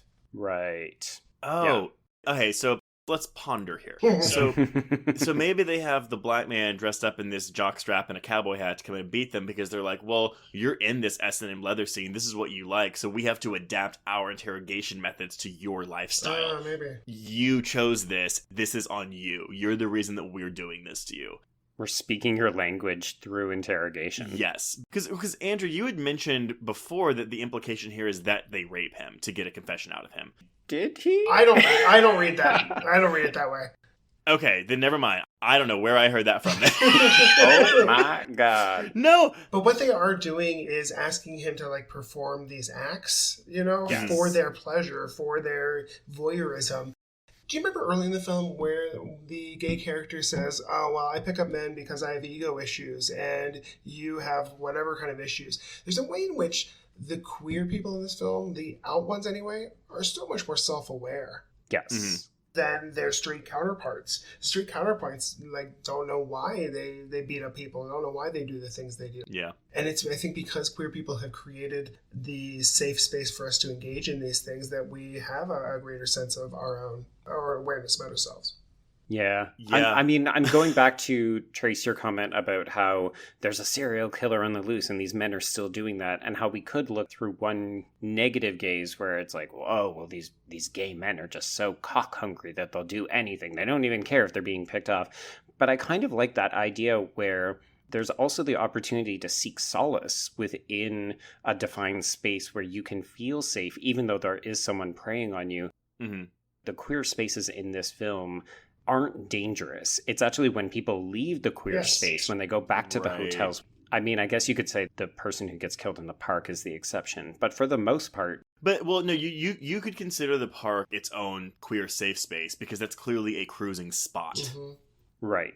And I think, thinking of it this way, it links the film really to one of Friedkin's other films, Boys in the Band, which is often critiqued as, just gay men being terrible to one another. But I think one of the ideas it foregrounds is that they're kind of toughening each other up, right? They're creating a space in which you can experience these negative affects and kind of deal with it there among other queer people, so that you can survive the straight world. Oof. Apparently, too, this was an article that I found. I want to say it was in, I don't want to credit it without saying it, but apparently Friedkin is on record of mentioning, his doing research on queer sex when researching Boys in the Band. And apparently he shows, outward disgust at sex acts among the queer community, and he has a blasé disregard for the gay rights activists. Now, granted, this was probably in 1970, and maybe it was a weird interview at the time, and so I think, though, that this person is feeding that into their perception of why the fuck would this guy, who clearly didn't have a respect for this community, make this film of all things, which is about killing gay men. Right. Which then, when you contrast the way that James Franco talks about his intentions with making Interior Leather Bar, seems way, way worse when you're talking about a film that came out in, 2014. The bulk of Interior Leather Bar is people asking, why is James Franco doing this? Yeah. At least Friedkin, I think we've talked earlier about how he didn't maybe seem as aware of what some of the problematic aspects of this film are, but he at least understood that he was making a thriller and that it was set within the gay community, and that he was trying to deceive audiences by making the identity of the killer a little bit complicated and murky. Yeah. And then you contrast that with Franco being like, well, I don't really know why we're doing this, but I do need to make a student film to get my degree, so... God. I mean, if y'all are really curious, Interior Leather Bar you can rent it on an Apple TV for $3, and it's literally an hour long, but I would not recommend it. It's not worth it, no. Okay, so I'll confess that this is the part of the film where I start to lose a little bit of interest. No, sorry, one last thing about this police thing, though. Okay. After they're doing the interrogation, they come back and they're like, by the way, the prints don't match. And it's like, why didn't you check the prints first? Yeah. Mm-hmm. Yeah. It's just a testimony to the ineptness of the way that they're handling this, right? Yeah. Mm-hmm. Not so subtle condemnation. And I'm not saying that they're mutually exclusive, but I do think the condemnation of the police force's treatment of the gay community, it's not exactly, but it's almost enough of a support for the gay community to where it's the film is taking a stance, at least in that relationship. Yeah. Okay, so we're more or less going to leave the gay community behind at this point. So we activate the clue that Da Vinci left with Detective Lafransky, who is played by, as you've mentioned, Trace, real-life police detective Randy Jurgensen in a cameo. So Da Vinci mentioned that she heard that the killer was singing during one of the murders, and this somehow manages to lead them to Stuart Richards, who is a musical student with ties to the Columbia professor who was killed earlier. Well, because they get the yearbook, right? The yearbook from Columbia, and they ask him to look for people that I guess have the same look, and he recognizes Stuart, I think, from when he saw him under the bridge. Sure. Yeah, no, yeah. I mean, it's a stretch. No, again, this is your Giallo aspect. A little bit, yeah. Like, I went into the forest and a bird talked to me, and it led me to a cottage. Yeah, so enter Stuart Richards, who is played by Richard Cox. So we have actually seen him playing the killer in at least one of the murders. Yeah. And Stuart has daddy issues and internalized homophobia, boys. Now, the actor that plays his dad is the dubbed voice of the killer. Which just adds an extra level of, to this, right? Yeah, 100%. So what do we make of the daddy issues and the internalized homophobia? Do you relate it back at all to the semen without sperm? I'm not going to lie to y'all, because again, this is my first time watch. By this point, I had forgotten about the sperm. Okay, fair enough. Well, correct me if I'm wrong, but isn't there a scene early on where Nancy and Steve are in bed and she says, like, your father called, and he gets a really, like, forlorn look on his face? Oh gosh, maybe. Oh my god. Well, now I wish I remembered that, because that would make more sense. I feel like it's set up that Steve also has daddy issues. Oh So my God. gays with really butch, masculine, anti-queer fathers, Mm-hmm. those are the ones you got to watch out for. Yeah. I did see some interesting readings of this where they were like, oh, well, this just adds to the murkiness because we're not sure if Stuart is killing people at his dead father's ghostly invocation or if he's doing it because his dad didn't approve of his queer lifestyle. And I was like, oh, I read it as the latter, firmly. Dad didn't approve of me, and I kill to work out my gay issues. Well, I read it as like a take on Psycho, right? That he has internalized his dead father's voice, his persona, and he kind of like emerges whenever he feels guilty about having sex. Mm-hmm. Because you haven't, he's still writing letters to him like 10 years later that he's not sending. So there seems to be some sort of like real internalization of that. Mm-hmm. Yeah. I do love that he has that roommate friend / maybe lover who's just like, oh yeah, his dad's been dead forever. I'm just hanging out in this room. Like, it's weird, right? Because in the park bench scene, I was like, okay, well, that's clearly a hallucination. Yeah, well, he has to because he's dead 10 years ago. Yeah. But we should say that like the father says, you know what you have to do. Like that is the phrase that he seems to have instilled in him. Well, sometimes Joe and I will chat when we're watching movies, and he was like, I'm really interested to see what you think of the ending. And honestly, like, with this scene, I was like, all right, cool, so this is the killer. Like, yeah, like, we're almost done. With the exception of that weird fourth wall breaking final shot, like, this all seems pretty cut and dry to me. Mm-hmm. Well, unless you have anything more to say about the dad, then we can introduce the wrench into those plans. Yeah. Because before we can get to any kind of climax, so yes, Steve does start to trail Stuart and follow him around, and they go suntanning at one point, which is very fun. But we also have to get a little bit of an altercation with Ted. So everybody remember Ted. He's the neighbor from next door that we haven't seen in ages. Like an hour almost. And actually still don't see. We don't see Ted again. No, he's gone. We meet his jealous roommate / boyfriend, Greg, played by Dexter's dad, James Remar. I was so surprised when he popped up. I was like, oh my god, it's Dexter's dad! Mm-hmm. He has, sadly, some long hair that Trace doesn't find appealing, but he does wear some very cute briefs, which I coveted a little bit. From the neck down, perfect. So he's a header. Reverse header for you. From the scalp down, perfect. Oh gosh. Paper bag it. Oh no. This is supposed to be because, like, we see the angry side of Steve in this scene, right? It could double as, oh, he's a protective lover of his newfound love interest, Ted. Mm-hmm. Or he's now reached a point where he can't come to terms with the homosexual love he feels for Ted and is now acting out in violence. Yeah. He doesn't really become violent until he's called a cocksucker. Yeah. Right. Yep. Oh, yeah. And that's the key right there. Nothing worse than a man being accused of being a cocksucker, right? I also wrote in my notes at this point where he breaks into our apartment, I wrote, gays have a lot of books. Yes. I mean, he's a playwright, so it does kind of make sense. But like, Stuart has so many books. Yeah. All these well-educated gay white men who just keep getting themselves into trouble. Joe, we need Kill by Kill to do an episodes on cruising. They can really pick apart these sets. Oh, right, yeah. Talk about the shoes, talk about the playwright, yeah. Not on their bookshelf is The Velvet Rage. Clearly not worked through some of their internalized homophobia. Oh, dear. It would have been all the rage at that point, though, right? Like, The Velvet Rage would have been the book to have. What's the Velvet Rage? So it's kind of a self-help. It's actually really relevant to this. It's kind of a self-help book for gays, and it basically looks at the effects of shame on you when you're a child, and knowing that you're wrong before you even have language for it. Mm-hmm. So this idea of like becoming the best little boy in the world as a way of offsetting your feeling that you'll eventually disappoint your parents is part of growing up queer, and part of our aggression towards other gay men is really rooted in our own self-loathing. Oh my god. Well, I want to read this now. I mean, is it dated now? It will be a little bit, but you'll be amazed at how relevant it still feels. I think that's really fascinating. Because I think if you grow up in the most liberal household and your parents, cheerleaded you in any, your first boyfriend or whatever, you are still living a culture that tells you that you're, a monster.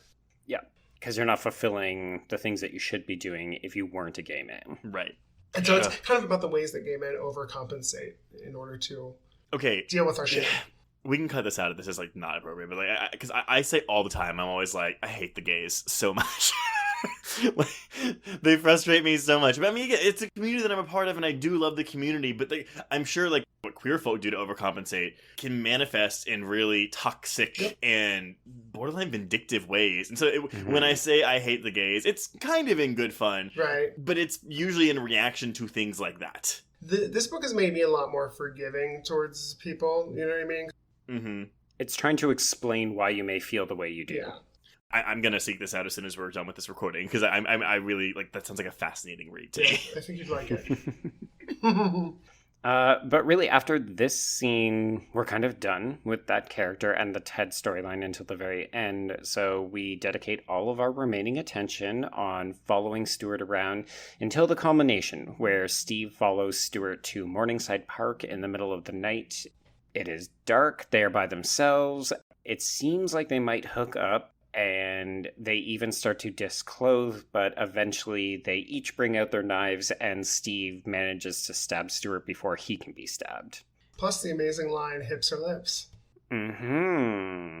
The ultimate in cruising lines. Yes. I didn't go back to see, because apparently it's supposed to be where it's like, it could be perceived upon watching it that Steve does attack first. Oh, I think he does. He does. Okay. Yeah. That's right. Stuart says he attacked me, and he's totally right. Mm-hmm. Yeah. Which again, that casts more doubt on like this entire ordeal. I almost wish in this case that we hadn't been able to recognize Stuart quite as clearly, and I wish that there was a little bit more uncertainty as to whether he was the killer, because then it would have made it more impactful even that Steve does end up attacking him, because it could just be, he's internalized this order that he has to solve the case, but also that he has really embodied this violence and he'll just exact it on any queer man now. Mm-hmm. But you can still read it as, this man gets him into a sexually compromised position right after he just attacks someone for being called a cocksucker, and then he stabs him. Right. Ain't no better way to prove your masculinity than brandishing a phallic weapon and stabbing a gay man. Mm-hmm. Absolutely. All this to say, let's bring back the phrase party size. But like, what kind of party? That's what I want to know. Yeah, like, are we talking a party for 10, or are we talking like an intimate party? Exactly. A Dahmer party? What is this? Oh. We already covered Ravenous. Too soon? I mean, maybe. Not soon enough? Both, yes. Dark. So, I mean, this movie is basically done at this point, except for the fact, kind of, but like we do learn that, unless we want to go deep conspiracy theory, that Stuart's fingerprints were in one of the murders, so he definitely did the murder in the video booth. Yes. Right? But then they kind of want to pin the other murders on him, which, again, it really feels this is like eerie echo of Paul Bateson, right? Yeah, that's what I was going to say. It's echoing that. Because, like, yeah, where he was never he was implicated but never convicted. And so I'm wondering, because, I mean, Friedkin wrote this screenplay on top of directing it. Mm-hmm. If after talking to him, he was like, well, it probably was multiple murderers, so let's do that. Can I had an interview that I read with Friedkin about this kind of like ending. He says, the question is if he resists resolution at the end of his movies. And Friedkin says, there is no resolution. I don't resist it. Cruising is a film about a series of murders that took place to which there are no clear answers. They pretty much knew who did one or a couple of the murders, but not all of them. I don't know. I find that really interesting. Well, I do too, because it's also like, well, if we find one murderer in this movie, it's not going to cure homophobia. It's not going to prevent like hate crimes from happening. And I almost like that as a thing. It's like, yeah, there's no resolution because it hasn't been resolved yet, and it probably never will. As much as we'd like to hope that, you know, homophobia will go away, it's not going to go away. It will get better. Yeah. It will get better, but it's not going to go away. Absolutely. And I think the horror in its classic forms is a containment narrative, right? It tells us that like craziness just happens every now and then, right? It doesn't say it's something endemic to American culture, which I feel like film is saying that. Yeah. I actually have a quote from famed film critic Robin Wood from his book, Hollywood from Vietnam to Reagan. And he talks about how, I can't remember the term that he uses. It's something along the lines of like the film is deliberately messy about its resolution of who is a killer and who isn't.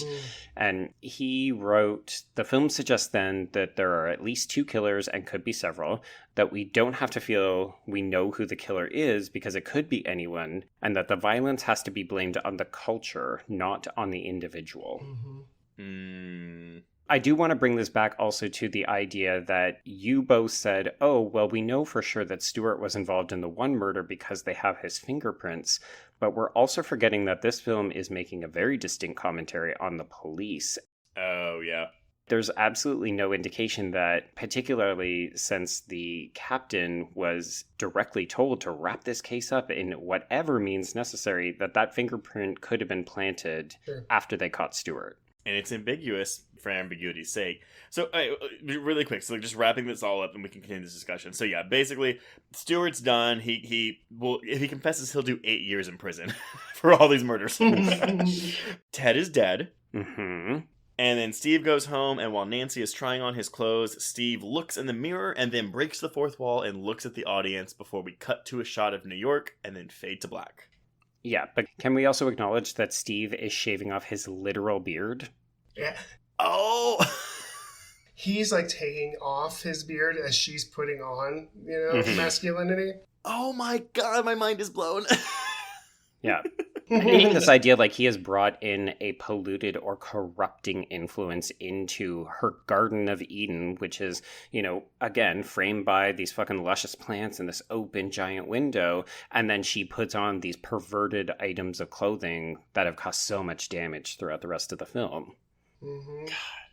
And just to think, next year she'd be doing Raiders of the Lost Ark. I love Karen Allen. I do wish she had more to do in this film, but I really think that her role is to be this boring signifier of heterosexuality. I agree.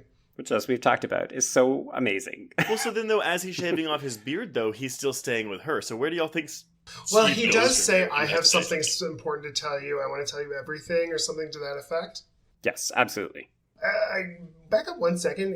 I'm curious if you guys read this the same way. When Paul Sorvino's character surveys the death of Ted, there's that lingering shot on him that I think suggests that he thinks that Steve did it, right? Yes. 100%. That's where the distrust of, is Steve now a killer as well? That's the thing. You could end this movie at the hospital scene. Like, after that, cool, congratulations, we're done. And I think maybe that's, too, why Ted's death hit so hard, is because it's like, wait, what? Why are we still here? Why are we killing this person? Right.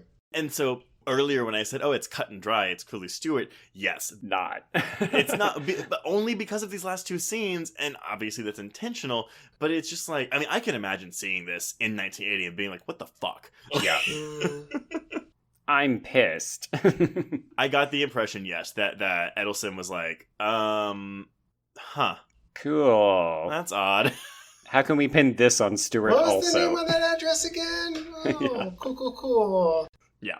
Oops. Yeah. But you can also say, oh, well, no, it's also his angry, jealous boyfriend. As I was watching, I was like, okay, well, clearly his jealous boyfriend did it. And then I thought about it and I was like, well, obviously with the last shot, it's like, oh, wait. The film's trying to make me think Pacino did it. Mm-hmm. And both answers are correct, because what we know of Greg is that he also is a hothead with a penchant for violence, and he's jealous of his boyfriend's infidelity. Mm-hmm. Yep, exactly. Yeah, because he's done it before. Mm-hmm. Yeah. I just wish that we didn't lose so much of these interesting nuance bits that we have in these last two scenes, as well as that first half. It's when we turn our attention to Stuart and it just becomes a very straightforward police procedural that I think, this film isn't doing as interesting work. And I wish that it recognized where its most valuable elements are. Mm-hmm. Mm-hmm. Well, and that's too, like, okay, look, let's pretend like this movie was 40 minutes longer. The footage didn't get cut. I don't think this movie, well, it's weird. Like, I want more from it, but I don't think it needs to be longer, Mm-hmm. I mean, I did make the joke that this is an hour and 40-minute movie that feels like 2 hours. Honestly, I didn't get that from it. I do think it drags in this, like, transition from Act 2 to Act 3 a bit with the police procedural stuff, but I mean, I will tell you, the first half of this movie, I was like, cool, I'm along for this ride. Yeah. I think it helps too, like watching it now, it's a real time capsule of a film, right? Mm-hmm. Like this really world is. will never exist. I mean, sadly, a lot of those men that you saw in the leather bar probably died in the 80s. Oh, Yep. yeah. And so it's a very weird snapshot of a place in time. It's the same reason I love Taxi Driver, Mm-hmm. Because Right. that world Well, will not exist again. It's not only a depiction of New York at its seediness, right, before it was cleaned up, and I've heard people reference it to, it was Disneyfied so that it could become a tourist attraction. Sure. For a queer community, like, one of the reasons that it's been reappraised and almost embraced with love is because when we look, especially at these club scenes, this depiction of unbridled sexual enthusiasm and eroticism, it's unvarnished by the AIDS epidemic that would come, and particularly during COVID, you look at it and you're like, oh my God, being this close to gay people and just being able to dance and drink and party. Mm-hmm. And I think also it's a scene that doesn't exist anymore, right? Because gay bars are closing because we rely on apps to meet people now. So Yeah. I like to refer to this film as it's almost caught in amber. Like, it's so 1980, but there's something that's so beautiful about that at the same time. We talked about this in Scream Queen, but there's this like halcyon moment that happens at the end of disco and the start of the 1980s before the AIDS crisis. That it was this sort of magical moment, right? And I feel like this film is there. And for as much as we talk about like the sex scenes in the film, also when you scan the crowd at this bar, there's men hugging each other. You know what I mean? And it's real community. It's not like zombie drones wandering a bathhouse. It's real kind of like joy and friendship and camaraderie as well. Yes. That's fascinating because, I mean, I've always considered, okay, gay bars are the safe haven. Like, it's a place where you can go and not be judged. It's with your community. But, Joe, what you were saying about gay bars are closing, not just because of the pandemic, but also just because, I mean, pre-COVID, people are meeting on apps. Mm-hmm. I've met so many gay men who are like, oh, I don't like to go to clubs because that's not my scene. Because I feel like, and this is a generalization, but I feel like there's a perception of the club scene that's like, oh, it's a bunch of superficial, bitchy queens. And it makes a lot of people who are uncomfortable, especially as we as a community are already self-conscious enough as it is about our looks and our emotions and how we are. And so, yeah, you're right. I think it's fascinating that, in 1980, like, the bars were the place where you could go. Like, you had to go there. You didn't have any other option. I mean, I'm sure there were, but, like, that's the big one. Mm-hmm. And now we're at a time where that's shifting away. And I mean, I don't think gay bars are going to be wiped out. That's not going to happen. I love going to the gay bars. But they don't have the same significance for the majority of the community, I think, that they did back then. Right. We didn't have as firm a line between sexual spaces and sort of just social spaces for queers. They were kind of like one and the same. And now it's like, I go here to be with my friends and I go here to have sex. Yes. But that wasn't always that way. And I think we get that in this film. I mean, one of the other interesting things here is that this is a segregated space still. So we did talk about how it's still mostly white men. There's no women at all. Like, if you think about it, this film has a female character, unless we're counting our sex workers at the beginning of the film. So this is a very male, like masculine dominated world. And there's something to be said for leaving that behind so that queer members of all shades and sizes and letters can come together and intermingle. I think one of the other things that we see is a fracturing of that space. So kind of what you're talking about, Andrew, which is in this movie, people would come here for the community, but also to fuck. Whereas nowadays we have bathhouses and we also have dance clubs, but we also have pubs that do drag race trivia, and we've got bookstores that do poetry readings and this kind of thing. Like, in a way, we can look at it as a positive thing because our community is more welcomed and we have co-opted other spaces and made them feel inclusive. But I think there's still that sense of loss. Yeah. And that's also, though, why I think I will include our generation. I will include especially Generation Z, where it's almost like a lack of respect for your elders. Like, I've taken for granted so many times, while again, we still have a long way to go as a community, I've taken for granted so many times, like, the opportunities I have now as a gay man because of what gay people before me have had to go through. And that's why I think watching something like this, even though it doesn't delve, I mean, no, it does actually, so how the cops treat them. It's important to have something like this and watch it and know about it, because even though I wasn't alive in 1980 and I don't know what it was like to go through the AIDS crisis, I respect the men and women and everyone in between that did live through that and did fight for that and help and fought where we were today to get to where we are today. And I think it's easy for younger generations to forget that and disrespect the elders. Also, not even knowing, but I think it's also important for us to teach them. Right. And myself included. Like, I mean, I learn things on this podcast every week. Because, you know, when I was like coming out, I did feel like a responsibility to learn about things. I don't know about you guys, but I had a responsibility to seek out Paris Burning and to understand these things. And I don't know that exists today. I don't think as much, or maybe not in the same capacity. I felt like if I didn't know those things, I didn't feel like I was part of the community, but I don't think that's true now. Yeah, but I mean, look, I mean, we have kids, and this isn't the case everywhere, obviously, but like, we have kids coming out when they're in elementary school. Sure. Yeah. It's a different world. It's not that way everywhere. I mean, again, like, if you live in a big city, that's probably going to be more common. If you live in, the Bible Belt, that's not going to be as common. Right. But we also have the internet. Right. So... And I was coming out and they're like, what do you mean you've never seen Sal Mineo in Rebel Without a Cause? Like, that's like a classic gay... But now there's a lot more representation, so it's not like you have to go kind of scavenging for the scraps in the past. Right.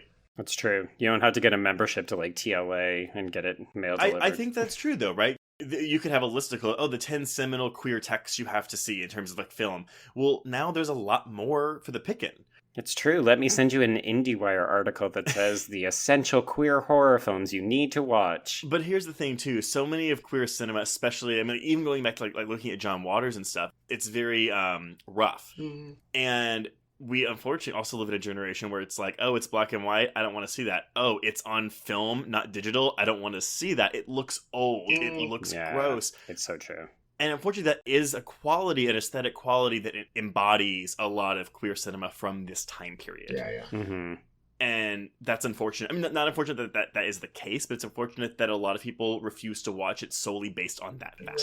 Right. Well, I do think that's one of the contributing factors to Cruising's historical legacy, is that this wasn't a film that was made on the margins, right? Like, it was a big budgeted... Right. Directed by a famous director and released to mainstream theaters, that whether you like it or not, whether it is controversial, whether it is homophobic, to me, this is seminal queer horror. It's a really important text in our history. I agree. You know, and what I come away with from this film, my kind of counter reading is that so many of the killers, like Stewart, seems like a very well-adjusted gay man, right? He's majoring in music and theater and, kind of pursuing his dreams. And yet, I think this film wants to say, like it did with Boys in the Band, that, like, even in the most sort of, like, out gay, there is this sort of self-loathing, Yeah. And that you have to kind of deal with. Yeah. Well done. Way to end it on a downer, Andrew. I actually do like this movie. I do think that the conversations that we can have about it are arguably more fascinating than the film itself. I'd rather have the conversations than watch this again tomorrow, you know? Sure. Yeah. I appreciate a film that swings, for the fences, which I believe is a sports metaphor. And so even in the film's like failures, I appreciate it. You know what I mean? It's trying to do something different. We kind of lauded Fincher's Zodiac Killer for being, a film about the messiness of investigation and how crimes go unsolved. And that's the nature of it. I feel like this film is trying to do something similar. It's true. Only so much earlier. Yes, 27 years earlier. Right. Yeah. It is a harder script to write, right? Yes. That says, like, we don't know. Like, sometimes there's just evil in the world and that kind of thing. Yeah, Yep. Absolutely. And I mean, of course, you could always have the argument, well, it's a straight man telling a queer story. But unfortunately, the story is really about Steve, not about the queer people in it. They're merely window dressing, you could argue. Huh. Well, and I joked that we were going to end this by me asking the two of you, could Cruising get made in 2020? And then we had a funny joke about how we would turn it into a gay porn parody. And that was lovely. Of Rebecca. Yeah. But I think the reality is that if this movie was made today, we would be more demanding. Like, I don't think we would protest it. I think we would be demanding that there would have to be queer creatives more integrally I agree. involved in It would it. still be scrutinized the fuck out of. Oh, 100%. Yeah. Even as a heterosexual man, like, I feel like Friedkin is a good observer of this subculture, because especially if you guys have ever seen the beginning of Boys in the Band, it is the best depiction of cruising I've ever seen in cinema. Oh, really? Really? Now, and you're talking about the 1970s. Yeah, just the first 5 minutes of it, I was like, wow, that's actually kind of how it is. He gets the kind of subtleties of it. No, I actually did want to watch that before recording this, but it's not streaming anywhere. There is a Blu-ray, but I couldn't get it in time. Again. But I don't know. I mean, I guess the person that's God, I hate saying this, like a Ryan Murphy type, American Horror Story. Yeah. But it's so glossy and over stylized that I feel like this one benefits from the grittiness. Absolutely. Absolutely. Unfortunately, the sheen and the over stylization of it, that's just Ryan Murphy in general. I mean, say what you want about Ryan Murphy. The benefit of him is that he is at least exposing the queer world to more people, as messy as his narratives are. Absolutely. Yeah. I agree. For me, it's just the wrong kind of messy. I'll take Cruising messy, not Ryan Murphy messy. That's fair. Fair. I feel like he would be like the Mr. Vidanvers of our Rebecca story. Oh my god. Some young twink arrives at his Mantelet. I cannot get over Mantelet. That is hilarious. You're not winky enough. You don't fill out these white briefs enough. I'm the twink of the house now. And Mrs. Danvers would be like, look at these Andrew Christians. I can see my hand through them. Like putting them on the twink's face. Oh, boy. You can see my hand through it. It's sheer.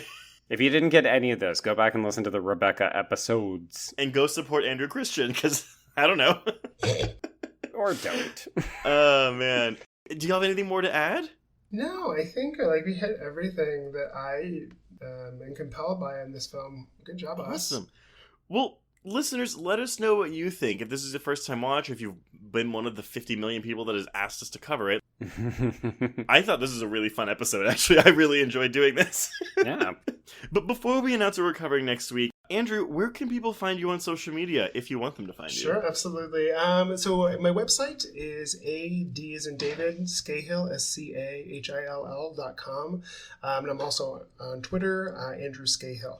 Excellent. Lovely. Well, and before I do our standard housekeeping, I do want to say thank you so much for coming on to this. It was really a pleasure to talk to you about this film and to kind of get your insights on it. Yeah, I mean, I tell my students it's my job to talk about movies, so I can't imagine a better life, to be honest. So happy to do it. Oh, that's so nice. But yeah, if y'all want to get in touch with us, you can reach us on Twitter and Instagram at Horror Queers and join our Facebook Horror Queers group to hang out with other listeners. If you have a moment, please rate and review us on your podcatcher of choice. We do love Apple Podcasts. It is our 100th episode, y'all. Give us some reviews to tell us how much you love us. If you hate us, don't do that. Save that for 101. Yes. Oh, I have one other thing. The DVD of Scream Queen, My Nightmare on Elm Street, will be coming out. And we have some special content on there. We have a panel discussion over Zoom about fear of femininity in the horror film. Ooh. Oh, wow. Joined by a couple guests, including Issa Mazet, who did the film Cam. Yes. Familiar with that? So it's a really wonderful panel, and I'm proud to be part of that film. Nice. Awesome. And Cam is great, too. And listeners who haven't seen Cam, please go watch that immediately. If you want even more content, please support the show by becoming a patron at patreon.com/horrorqueers. We've got episodes this month on Run, The Witches, The Craft Legacy, The New Mutants. And the New Mutants. Always forget it. We are still recording this we're recording this after election day, but before the election has been tallied. But we will have an audio commentary on the Purge election year. It's going to be cathartic no matter what. Yeah, no matter what, we're going to do it. But Joe, what are we checking out next week for episode number 101? All right, we are kicking off triple digits with not the Candyman that you thought or expected. No, folks, we don't do normal things like that. We're going to look at Candyman 2, Farewell to the Flesh. Now, listeners, y'all might be like, what the fuck? We were going to time this with Candyman, the new one, but that's we just pulled the trigger. It is directed by Bill Condon. Noted queer director who would go on to direct... he did Dreamgirls, right? And Breaking Dawn Part 1 and 2, the Twilight Saga. I didn't realize that. And he did Gods and Monsters too, right? Yeah. Love that movie. Which we'll cover that one day too, even though it's not technically horror, but it's about James Whale, so it counts. So come back next week for Candyman 2, Farewell to the Flesh. And on that note, we can cross out cruising. Yes, and cross out Horror Queers. 100 episodes!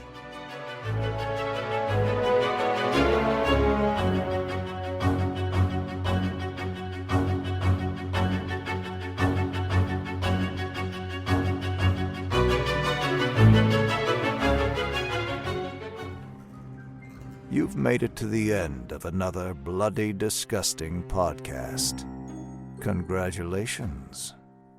If you like our programming, consider searching for other bloody, disgusting podcasts, such as Creepy, Horror Queers, The Boo Crew, SCP Archives, Nightlight, Margaret's Garden, Nightmare on Film Street, and more. Hello, I'm Shelby Scott, the host of Scare You to Sleep, a podcast where I tell you spooky bedtime stories full of creepy sound effects and music that is soothing yet unsettling to help immerse you into a world of horror. This is a show for those of us who have realized horror can be a strange but relaxing escape from reality. Speaking of escapes, sometimes I lead you through guided nightmares, like a guided meditation, but instead of flowery meadows, I take you on a journey through your own personal nightmare. So come get lost in the terror with me. Listen to Scare You to Sleep wherever you listen to podcasts, or find us online at bloody.fm. Sweet screams.